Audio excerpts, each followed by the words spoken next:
Legend Saravana ஸ்டோர்ஸின் Akshay திருதி offer சவரனுக்கு ரூபாய் 1000 தள்ளுபடி மே 12 வரை. Sri Krishnaswamy College for Women, Anna Nagar, Chennai. CCTNS அப்படின்னு பார்த்தீங்கன்னா crime and criminal tracking networking system சொல்லி நம்ம தமிழ்நாடு காவல்துறையினால் இயக்கக்கூடிய ஒரு வெப்சைட். அது அனைத்து குற்ற வழக்குகளில் ஈடுபட்டவங்களும் அது இல்லாமல் பொதுமக்களுடைய வெரிஃபிகேஷன் டீட்டெயில்ஸ் எல்லாமே அதில் இருக்கும். அந்த வெப்சைட்டை இந்த வலேரின்ற ஒரு இயக்கம் சவுத் கொரியாவை சேர்ந்தவங்க வந்து ஹேக் பண்ணிட்டோம். நாங்கள் வந்து இந்த ஹேக்கை வந்து எடுக்கணும் அப்படின்னா நீங்கள் உடனே $20,000 எங்களுக்கு பே பண்ணணும் அப்படின்னு வந்து நம்ம தமிழ்நாடு காவல்துறைக்கு சொல்கிறோம். கால் வருது, அனானமஸ் கால் வருது, அட்டன் பண்ணுறாங்க. நான் வந்து உங்கள் கமிஷனரேட்லேருந்து பேசுகிறேன். நீங்கள் வந்து ஒரு வெரிஃபிகேஷன் கொடுத்துருக்கீங்க, எல்லாம் பார்த்தாச்சு. ஆனால் நீங்கள் வந்து உங்கள் மேலே ஏற்கனவே ஒரு சர்டிஃபிகேஷன் ஒன்று போட்ட மாதிரி தெரியுது. நீங்கள் உடனே ₹5,000 கட்டினீங்கன்னா உங்களுக்கு உடனே இமெயிலில் நாங்கள் அதை அம்சம் நான் டாக்குமெண்ட் வெரிஃபை டவுன்லோட் பண்ணிடலாம் அப்படின்னு சொன்னால் உண்மையாக மறாயிருக்கு போல் உடனே ட்ரான்ஸ்ஃபர் பண்ணணும். அதில் மொத்தம் 60 லட்சம் கேஸ் வந்து ஸ்டோர் பண்ணி வச்சுருக்காங்கன்னு சொல்கிறேன். இப்போ அந்த 60 லட்சம் கேஸும் அவங்ககிட்ட இருக்குமா? ஹேக் பண்ணியிருப்பாங்களா இல்லை நம்ம எதுவும்? அவங்க டோட்டலாக நான் மொத்தத்துமே ஹேக் பண்ணிட்டதுனால தான் நம்ம உடனே $20,000 கொடுக்குன்னு சொல்லி வந்து டிமாண்ட் பண்ணுவோம். இந்த ரவுடிகள், இந்த கிரிமினல்ஸ் எல்லாம் பார்த்துட்டு ஈஸியாக ஐடென்டிஃபை பண்ணிடுவாங்க. ஒரு நாச வேலைகளுக்கு பயன்படுத்த இந்த குற்றவாளியை பிடிச்சா இந்த நாச வேலைக்கு இவனை பயன்படுத்தலாம். இந்த டேட்டா வச்சு ஈஸியாக அவனை அப்ரோச் பண்ணிட்டு பேசிட்டு போயிடுவாங்க. அந்த எதிரில் இருக்க அந்த பொம்பளை பிள்ளை வந்து கொஞ்சம் அழகாவோ கொஞ்சம் கலராக தான் ஒன்று இருக்கும். இவர்கிட்ட ரொம்ப இவரும் பேசுவார். ஒரு ட்ரெஸ்லாம் நியூடாக வாங்கிட்டு வீடியோ காலில் பேசுவாங்க. இவர் பேசும்போது என்ன பண்ணுவாங்க, அது ஃபுல்லாக ஸ்க்ரீன்ஷாட் வச்சுக்கிறது. அப்புறம் இவர்கிட்ட காசு கேட்குறது. ஒரு தரமாட்டேன்னு சொன்னோன்னே ஒரு ஃபேஸ்புக் அக்கௌண்ட்டில், இன்ஸ்டால் அக்கௌண்ட் எல்லாத்துக்கும் என்ன பண்ணுறேன், உங்கள் மெசேஜ் போட்டுருவாங்க. இந்த மாதிரிலாம் பேசினா வீடியோ ஃபுல்லாக ரெக்கார்ட் பண்ணிவிட்டு நீ தரலை, இது வந்து உன்னுடைய பேஜ்லேயே நான் போஸ்ட் பண்ணிடுவேன் அப்படி மிரட்டுவாங்க. சார், இப்போ ரீசெண்டாக தமிழ்நாடு போலீஸோட வெப்சைட் CCNTS வெப்சைட்டை இந்த சவுத் கொரியாவை சேர்ந்த ஹேக்கர் ஒருத்தர் ஹேக் பண்ணிட்டாருன்னு சொன்னாங்க. அது உண்மைதானே? ஆமாம், அது உண்மைதான். வலேரி அப்படின்னு சொல்லி ஒரு இயக்கம் வந்து அதுக்கு பொறுப்பேற்றிருக்கு. CCTNS அப்படின்னு பார்த்தீங்கன்னா crime and criminal tracking networking system சொல்லி நம்ம தமிழ்நாடு காவல்துறையினால் இயக்கக்கூடிய ஒரு வெப்சைட். அது அந்த வெப்சைட்டில் என்னெல்லாம் இருக்கும் அப்படின்னு பார்த்தீங்கன்னா, நம்ம ஒரு குற்ற வழக்கில் ஈடுபட்டவருடைய இன்ஃபர்மேஷன் எல்லாமே, ஒரு எஃப்ஐஆர் கண்டென்ட்டு அதில் தான் அடிப்பாங்க. அதெல்லாம் அடித்து அப்லோட் பண்ணுவாங்க. அவங்களுடைய அந்த குற்ற வழக்கில் ஈடுபட்ட நபருடைய அடையாள அட்டை, அவர் குடும்பத்தார்கள், அவர் எங்கே வசிக்கிறார் டீட்டெயில்ஸ் எல்லாம் இருக்கும். இது தவிர காவல் ஆளுநர்கள், அதாவது ஆஃபீஸர்ஸ், அவங்களோட லாகின், அவங்க எந்த ஒரு ஆஃபீஸருக்கும் எஸ்ஐலேருந்து மேலே இருக்க டிஜிபி வரைக்கும் அவங்களுக்கு ஒரு லாகின் கொடுத்துருப்பாங்க, யூசர் நேம் பாஸ்வேர்டு. அதுக்குள்ளே போயிட்டு இருக்கிறவங்க யார் யார் அக்யூஸ் இருக்காங்க, என்னென்ன எஃப்ஐஆர் பதிவுப்பட்டிருக்கு, எல்லாத்தையும் அவங்க பார்க்க முடியும். இது மட்டும் இல்லாமல் அந்த பாஸ்போர்ட்டில் அப்ளை பண்ணுறாங்க பாருங்கள், அதுக்கு போலீஸ் வெரிஃபிகேஷனுக்கு ஆன்லைன் மூலியமாக தான் அப்ளை பண்ணுற வெரிஃபிகேஷனுக்கு நம்ம அப்ரூவல் வாங்க முடியும். அப்புறம் டாக்குமெண்ட்ஸ் மிஸ் ஆகிடுச்சுன்னா அதை அந்த ஆப் அந்த வெப்சைட்டுக்குள்ளே போய் தான் அந்த டாக்குமெண்ட்ஸ் மிஸ்ஸிங் ஆனதுக்கு அப்லோட் பண்ணி வாங்கணும். அதுக்கப்புறமா இந்த ஓட்டுநர்கள் உரிமம் பெறுறவங்களுக்கு பேட்ஜுன்னு சொல்லி சொல்லுவாங்க, தெய்வ வெஹிக்கிள் ஓட்டுறவங்க, அவங்களுக்கு வந்து அந்த உரிமம் பெறுறதுக்கும் அந்த வெப்சைட்டில் தான் போய் பண்ணணும். இது மட்டும் இல்லாமல் காணாமல் போனவர்கள், இறந்தவர்கள், அன்ஐடென்டிஃபைட் டெட் பாடிஸ், இதெல்லாமே அந்த லிஸ்ட் எல்லாமே அந்த CCTNS வெப்சைட்டில் தான் ஏறி இருக்கும். இதில் இது மட்டும் இல்லாமல் ஃபேஸ் ரெகக்னிஷன் ஆப்னு சொல்லுவாங்க. என்னென்னா, ஒரு குற்றவாளி வந்து ஒரு குற்றத்தை ஈடுபடுறாங்கன்னா போது இந்த இரவு நேரங்களில் ரோந்து பணியில் இருக்கும்போதும் பகல் நேரத்தில் ரோந்து பணியில் இருக்கும்போது ஏதாவது ஒரு அசம்பாவித சம்பவங்கள் ஏற்படுதுன்னா காவல்துறை வந்து அந்த CCTNS ஆப் மூலிமா அந்த குறிப்பிட்ட நம்பரை ஃபோட்டோ எடுத்தாங்க அப்படின்னும் போது அந்த ஃபேஸ் ரெகக்னிஷன் ஆப்பில் அவருடைய அவர் ஏற்கனவே குற்றவாளியாக இருக்குது, அவர் மேலே வந்து குற்ற வழக்குகள் இருக்குன்னா அவரோட டீட்டெயில்ஸ் மொத்தம் வந்துடும். எத்தனை வழக்குகள் இருக்கோ அத்தனை வழக்கம் மொத்தமாக அதில் தெரிஞ்சிடும். அதுவும் அதில் அந்த வெப்சைட்டுக்குள்ளே இருக்குது. அந்த வெப்சைட்டுக்குள்ளே இத்தனை தரவுகள் இருக்குது. இத்தனை தரவுகளுக்கும் அந்த அதிகாரிகள் மட்டும்தான் உள்ளே போய் ஆப்பில் போயிட்டு இந்த யூசர் நேம் பாஸ்வேர்ட் கொடுத்து லாகின் பண்ணி ஆக்சஸ் பண்ண முடியும். இது இல்லாமல் பொதுமக்களுக்கும் யூஸ் பண்ண முடியும். எப்படின்னா இந்த மாதிரி இந்த வெரிஃபிகேஷன் பர்பஸ் அதெல்லாம். அந்த வெப்சைட்டை இந்த வலேரின்ற ஒரு இயக்கம் சவுத் கொரியாவை சேர்ந்தவங்க வந்து ஹேக் பண்ணிட்டோம். நாங்கள் வந்து இந்த ஹேக்கை வந்து எடுக்கணும் அப்படின்னா நீங்கள் உடனே $20,000 எங்களுக்கு பே பண்ணணும் அப்படின்னு வந்து நம்ம தமிழ்நாடு காவல்துறைக்கு சொல்கிறாங்க. இதை யார் கண்டுபிடிச்சாங்க பார்த்தீங்கன்னா, ஃபால்கன் ஃபீட்ஸ்னு ஒரு நிறுவனம் கல்கட்டாவில் இருக்குது. அவங்க தான் பார்த்து சொல்கிறாங்க, உங்களோட வெப்சைட்டை வந்து ஹேக் பண்ணியிருக்கு, இந்த வலேரி அந்த நிறுவனம் வந்து ஹேக் ஆகிருக்கு ஃபஸ்ட் அப்படின்னு சொல்லி சொல்கிறாங்க. அவங்க யார் அந்த ஃபால்கன் ஃபீட்ஸ் பார்த்தீங்கன்னா, அவங்க தான் நம்ம எல்காட் சர்வீஸ், உங்களுக்கு தெரியும், நம்ம இந்த ஆதாரெல்லாம் பார்க்குறாங்க. அந்த எல்காட் சர்வீசஸ்ஸு, TNEGA, இந்த ரெஜிஸ்ட்ரேஷன் டிபார்ட்மெண்ட்டு, அப்புறம் CIDன்னு சொல்கிறதுலாம் அந்த ஃபால்கான் ஃபீட்ஸ் தான் மெயினாக இருந்துட்டு ஃபுல்லாக அது ப்ராசஸ் பண்ணிட்டு வராங்க.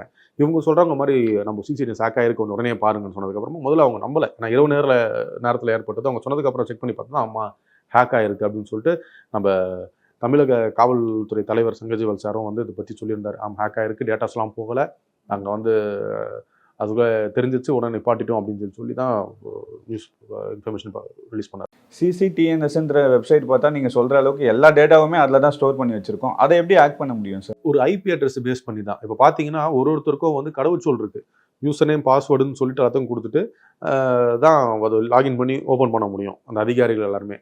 ஒரு சில அதிகாரிகள் வந்து என்ன பண்ணுறாங்கன்னா, அவங்களுக்கு ஆரம்ப காலகட்டத்தில் கொடுத்த அந்த யூசர் நேம் பாஸ்வேர்டு இன்றைக்கி வரைக்கும் மாற்றாமல் வச்சுருந்துருக்காங்க. இப்போ கூகுளில் இப்போ நம்ம குரோம் யூஸ் பண்ணுறோம், நம்ம அந்த பாஸ்வேர்டை மறந்துடுவோன்ட்டு உள்ளே நம்ம என்ன பண்ணுறது, சேவ் பாஸ்வேர்ட்ஸும் கொடுத்துட்றாங்க. சேவ் பாஸ்வேர்ட்ஸ்னு கொடுக்கும்போது அந்த ஐபி அட்ரஸ் இவங்க இந்த மாதிரி ஒரு இது வந்து டார்க் வெப்னு சொல்லி சொல்லுவாங்க. இந்த டார்க் வெப் என்ன பண்ணுவாங்க, நம்ம மாதிரி இந்த மக்களுடைய டேட்டாஸ் எல்லாம் திருடி அந்த டார்க் வெப்பில் வந்து சேல் பண்ணிடுவாங்க. ஒருத்தருடைய இன்ஃபர்மேஷன் விற்கிறதுக்கு $2 $3 சார்ஜ் பண்ணுறாங்க. அதுவும் இந்த மாதிரி தரவுகள் வந்து போயிட்டு சிசிடிஎன்எஸ் வெப்சைட்ன்றது ரொம்ப பெருசு. நம்ம தமிழ்நாடு காவல்துறையுடைய அனைத்து குற்ற வழக்குகளில் ஈடுபட்டவங்களும் அது இல்லாமல் பொதுமக்களுடைய வெரிஃபிகேஷன் டீடைல்ஸ் எல்லாமே அதில் இருக்கும். அதெல்லாம் அவங்களோட இன்ஃபர்மேஷன் ரொம்ப அதிகமான விஷயங்களான போலீஸை கொடுக்குறோம், நம்மளோட வெரிஃபிகேஷன் கரெக்டாக இருக்கணும்னு சொல்லி தான் பாஸ்போர்ட் அப்ளை பண்ணுறவங்கலேருந்து ஒரு டாக்குமெண்ட் வெரிஃபிகேஷன் எல்லாமே கொடுத்துருப்பாங்க. இதை திருடி அவங்க செல் பண்ணும்போது என்ன ஆகும் அப்படின்னா, ஒரு சிலர் நம்மளுக்கு அதிகமான கால்ஸ் வருது, நாங்கள் வந்து வங்கியிலேருந்து பேசுகிறோம், உங்களுக்கு வந்து ஓடிபி தரவு வரும், வந்தோன்னே நீங்கள் சொல்லுங்கள், உங்களுக்கு உடனே உங்கள் கார்டு பிளாக் ஆகிருக்கு, அக்கௌண்ட் பிளாக் ஆகிருக்கு.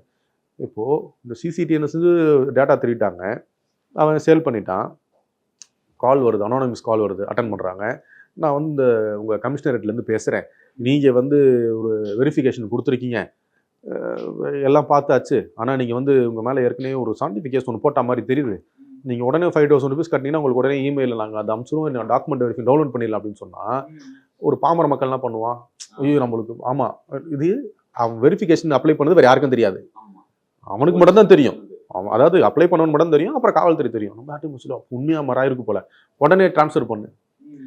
ஒரு சும்மா தோராயமாக ஒரு எக்ஸாம்பிள் சொல்கிறேன், ஒரு 5,000 சொல்கிறேன், ஒரு 1,000 வச்சுக்கிறோமே, கிட்டத்தட்ட ஒரு வெரிஃபிகேஷனுக்கு நம்ம ஊரில் ஒரு 50 லட்சம் 60 லட்சம் பண்ணிக்கு எல்லாமே வெரிஃபிகேஷன், போலீஸ் வெரிஃபிகேஷன் இல்லாமல் ஒரு வேலையிலையோ இல்லை ஒரு எந்த ஒரு ஐடி கம்பெனி எடுத்துக்கிறங்க, இல்லை நார்மல் ஒரு சின்ன கம்பெனிலாம் கூட போலீஸ் வெரிஃபிகேஷன் இருந்தால் தான் அவங்களோட நல்லொழுக்கத்தை பார்த்த அப்புறமா தான் ஒரு வேலையை கொடுக்குறாங்க எல்லா இடத்துலையுமே.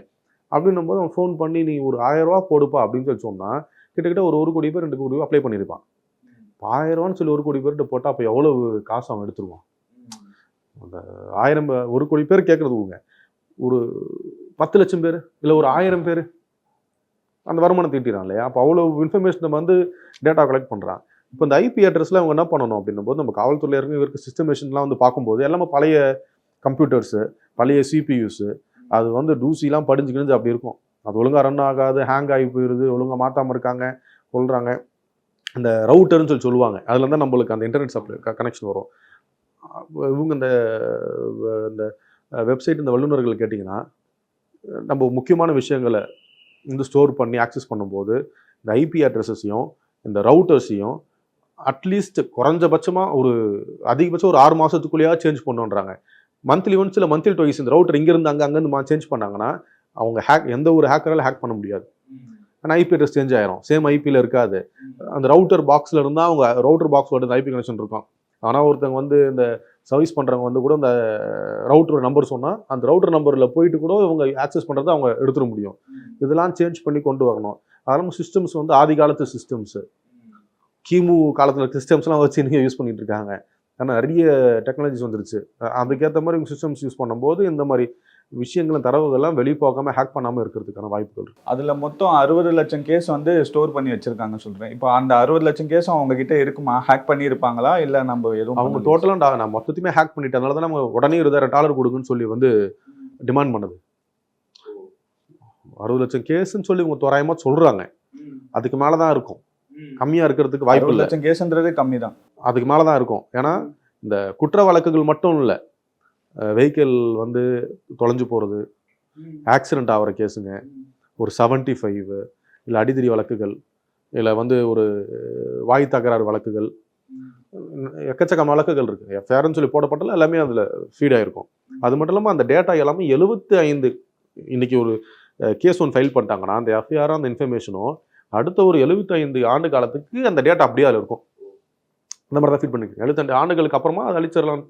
ஏன்னா ஒரு மனிதனுடைய சராசரி வாழ்நாள் வந்து 75 வருடங்கள்னு சொல்லி கணிச்சு தான் 75 இயர்ஸ் வரைக்கும் டேட்டா இருக்கும். அதுக்கப்புறமா டேட்டா போயிடும். ஆனால் 75 வருஷத்துக்கு அப்புறம் அந்த பர்சன் இருக்க போகிறதில்ல, அவன் டேட்டா வச்சுட்டு இதுவாக போகிறது சொல்லி அந்த டேட்டா ஆட்டோமேட்டிக்காக டேட்டா மாதிரி தான் அவங்க சிஸ்டமைஸ் பண்ணி அதை வச்சுருக்காங்கன்னு சிசிடிஎன்எஸ்.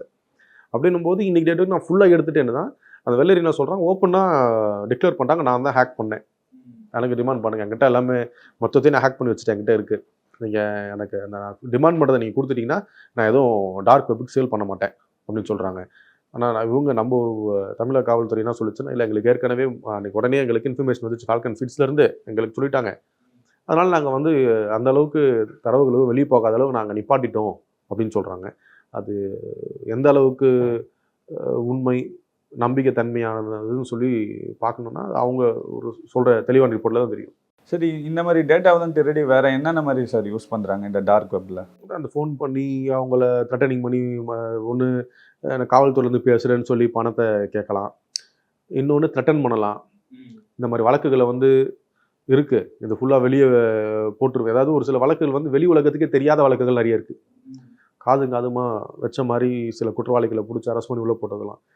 இப்போ ஒரு 100 வழக்கு ஒரு நாள் பதிவு செய்யப்படுது அப்படின்னா ஒரு 10 வழக்குகள் தான் வெளியே பொதுமக்களுக்கு தெரியுது, மீதி 90 வழக்குகள் பொதுமக்களுக்கு தெரிய போகிறதில்ல. அந்த 90 வழக்குகளில் ரொம்ப சென்சிட்டிவான விஷயங்கள்லாம் வழக்குகள்லாம் இருக்கும். இன்றைக்கி டேட் வரைக்கும் சில வழக்குகளில் எஃப்ஐஆரை வந்து ரிலீஸ் பண்ண மாட்டாங்க, ஃப்ரீஸ் பண்ணி வைப்போம்னு சொல்லுவாங்க.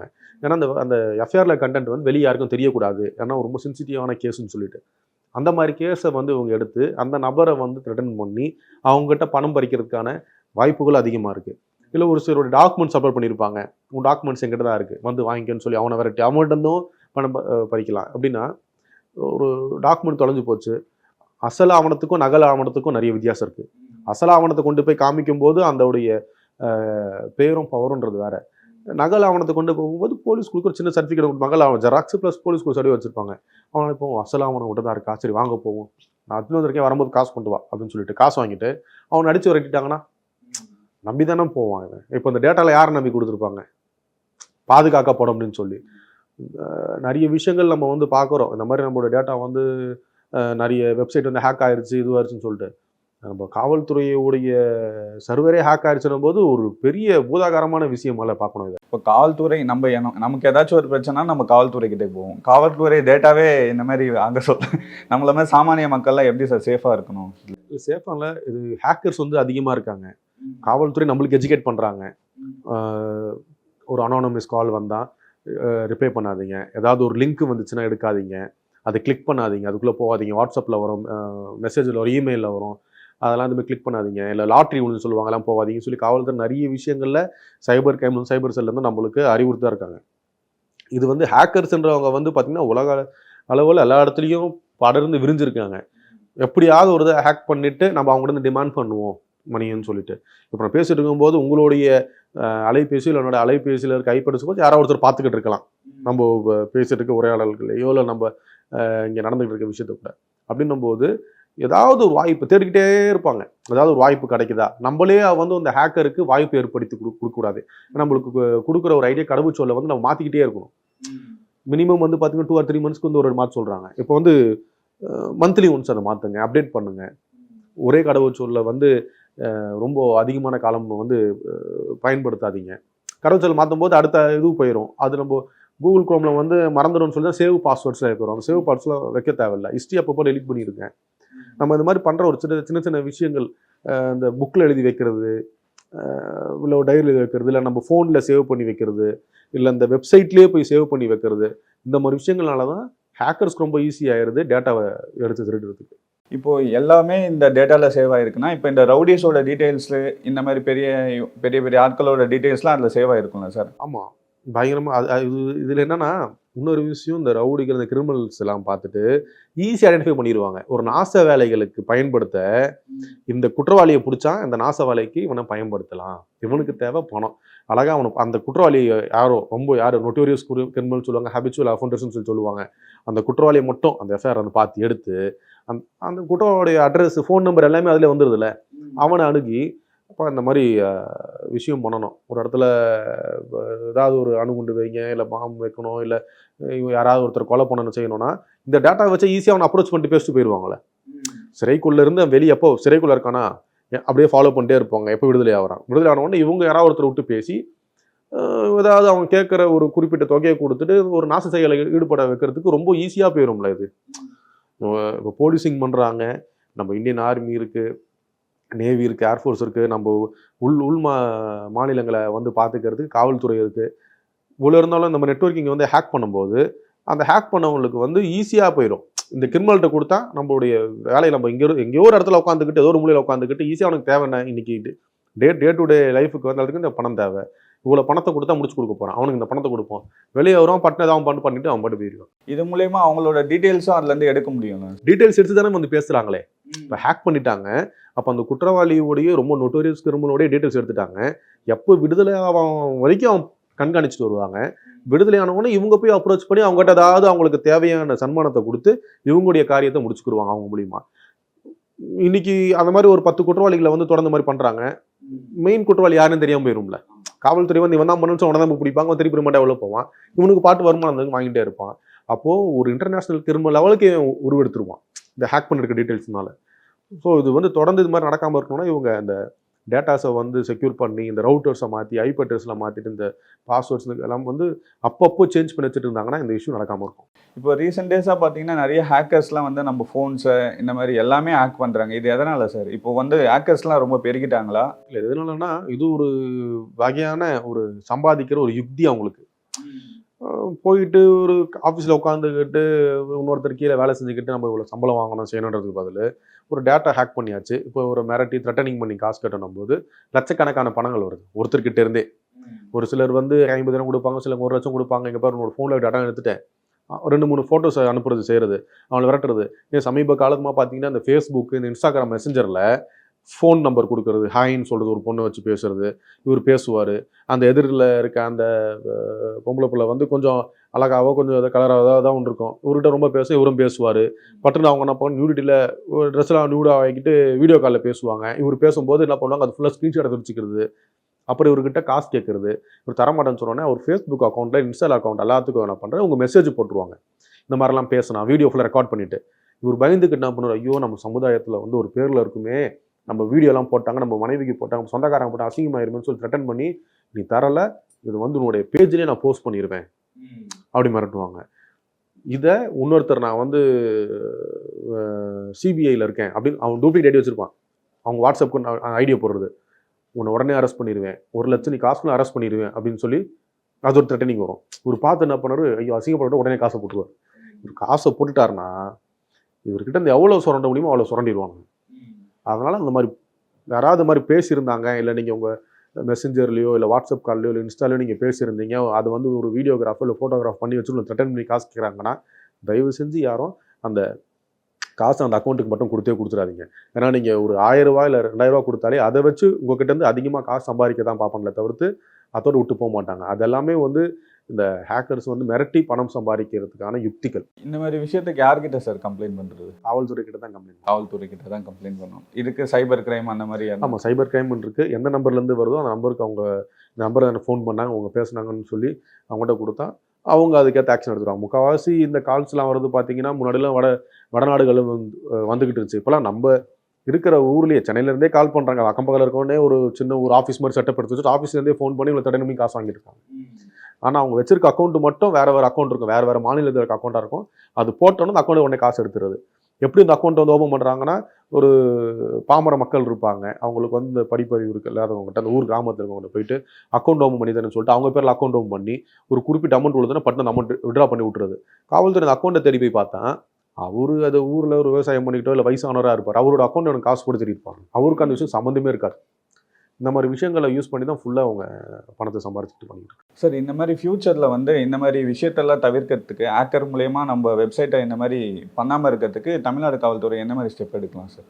இப்போ நம்ம தமிழக காவல்துறை மட்டும் இல்லாமல் எல்கார்ட் சர்வீஸ் எல்லாமே வந்து வேறொரு மாநிலத்தில் இருக்கிற அந்த ஃபால்கன் ஃபீட்ஸ் என்ற நிறுவனத்து மூலியமாக தான் நம்மளோட வெப்சைட் எல்லாமே கண்காணிக்கப்படுறது எல்லாம் பண்ணுது. அவங்க சொல்லி தான் தெரியும் நம்மளோட வெப்சைட் ஹேக் ஆயிடுச்சுன்னு சொல்லியே. நமக்கு தமிழக காவல்துறைன்றது ரொம்ப ஸ்காட்லாந்து போலீஸ்க்கு அடுத்த ஒரு காவல்துறை. நம்ம உலக அளவில் பார்க்கும்போது நம்ம தமிழக காவல்துறையான்னு சொல்லுவாங்க. என்ன நமக்கு தமிழக காவல்துறை போனோம்னா என்னோட சும்மால் சஜஷன் என்ன அப்படின்னா, இப்போ எப்படி போலீஸிங்கில் வந்து டிராஃபிக் இருக்குது, சைபர் கிரைம் இருக்குது, சிஆர்பின்னு இருக்குது, எஸ்எஸ்பின்னு இருக்குது, இன்டெலிஜென்ஸ் சர்வீசஸ்ன்னு இருக்குது, அந்த மாதிரி நிறைய யூனிட்கள் இருக்குது. எல்லாருமே காவல்துறை டிஎன்யூஎஸ்ஆர்பியால் ரெக்ரூட் பண்ணவங்க. இதில் ஃபிங்கர் பிரிண்ட் அனாலிசிஸ் இருக்காங்க, அவங்க எல்லாமே யூனிஃபார்ம் இல்லாத சர்வீஸ். தமிழக காவல்துறை ஐடி எம்ப்ளாயீஸும் ரெக்ரூட் பண்ணி இந்த ஆப் டெவலப் பண்ணி அவங்ககிட்டே இருந்துச்சுன்னா இது ஹேக் ஆக போகிறதுக்கு வாய்ப்புகள் இல்லை. ஏன்னா அவங்களுக்கு ஒரு ஐடி டீம் இருக்கும். ஏன்னா நம்ம உடைய ஊரில் ஐடி ரொம்ப மென்மனந்து அதிகமாக வளர்ந்துருக்கு. நம்ம ஊரில் இருந்து போனவங்க தானே கூகுள் ஒரு சுந்தர் பிச்சை அவங்களா இருக்காங்க, நம்ம தமிழ்நாடு போகிறவங்க தானே. அப்படின்னும் போது அவங்க கிட்ட நம்ம ஐடியா கேட்டு நம்மளே ஒரு தனியாக ஒரு ஆப் எடுத்துட்டோம், நம்மளே வந்து வெப்சைட்டை மெயின்டைன் பண்ணி கிரியேட் பண்ணிட்டோம் போது அது வெளியே போகிறதுக்கான வாய்ப்புகள் இருக்காது. ஏன்னா நம்ம வெளியே இருக்கவங்கள தான் ஐடி எம்ப்ளாயிஸை கூப்பிட்டு தான் நம்ம ஹையர் பண்ணி எனக்கு இந்த வேலை செஞ்சு கொடுன்னு சொல்கிறோம். இதுவே தமிழக காவல்துறையை ரெக்ரூட் பண்ணி போட்டாங்கன்னா அவங்க தமிழக காவல்துறை கீழே கட்டுப்பாட்டே இருப்பாங்க. அந்தந்த குறிப்பிட்ட காலம் இந்த டைமில் வந்து சர்வீஸ் போகணும், இந்த டைமில் வந்து நெட்வொர்க்கிங்கை மாற்றணும், இந்த டைமில் வந்து நம்ம ரவுட்டரை மாற்றணும், ஐபி அட்ரஸை மாற்றணுன்றதை அவங்களே பார்த்துக்க போகிறாங்க. நம்ம போயிட்டு அவங்ககிட்ட கேட்கணும்னு அவசியம் இருக்காது. ஒரு உயர் அதிகாரி தான் அந்த ஐடி கம்பெனிஸில் போயிட்டு சொல்லுவாங்க, இந்த ஃபால்கன் நிறுவனத்தில் போயிட்டு என்ன ஆச்சு டேட்டா பாருங்க செய்யுங்கன்னு சொல்ல வேண்டியது இருக்கும். இப்போ தமிழக காவல்துறை கீழே சொந்தமாகவே ஒரு ஐடி ஒரு டீம் ஃபார்ம் ஆயிருச்சு, அந்த ஐடி டீமே பார்த்துக்குதுன்னும் போது அவங்களுக்கு அந்த பிரச்சனையாக இருக்காது. அதுக்குன்னு ஒரு ஐபிஎஸ் கேடர் ஒரு ஆஃபீஸர் போட்டிருப்பாங்க, ஒரு ஏடிஜிபி இருப்பாங்க, அவங்க தனியாக அந்த வெப்சைட்டை மெயின்டைன் பண்ணி அவங்களே பார்த்து இருப்பாங்க. இன்னொருத்தர் போய் ஹெல்ப் கேட்கணுன்ற அவசியமே இருக்காது. ஸோ சஜஷன் என்னன்னா தமிழக காவல்துறை தனியாக ஒரு ஐடி இப்போ எப்படி ரெக்ரூட் பண்ணுறாங்களோ அந்த ஐடி பீப்புள் ரெக்ரூட் பண்ணி போட்டாங்கன்னா கொஞ்சம் நம்மளுக்கு இன்னும் ஃபியூச்சரில் இன்னும் பெட்டர்மெண்ட்டாக இருக்கும். நன்றி சார். லெஜெண்ட் சரவணா ஸ்டோர்ஸின் அக்ஷய் திருதி ஆஃபர் சவரனுக்கு ரூபாய் 1000 தள்ளுபடி மே 12 வரை. Sri Krishnaswamy College for Women, Anna Nagar, Chennai.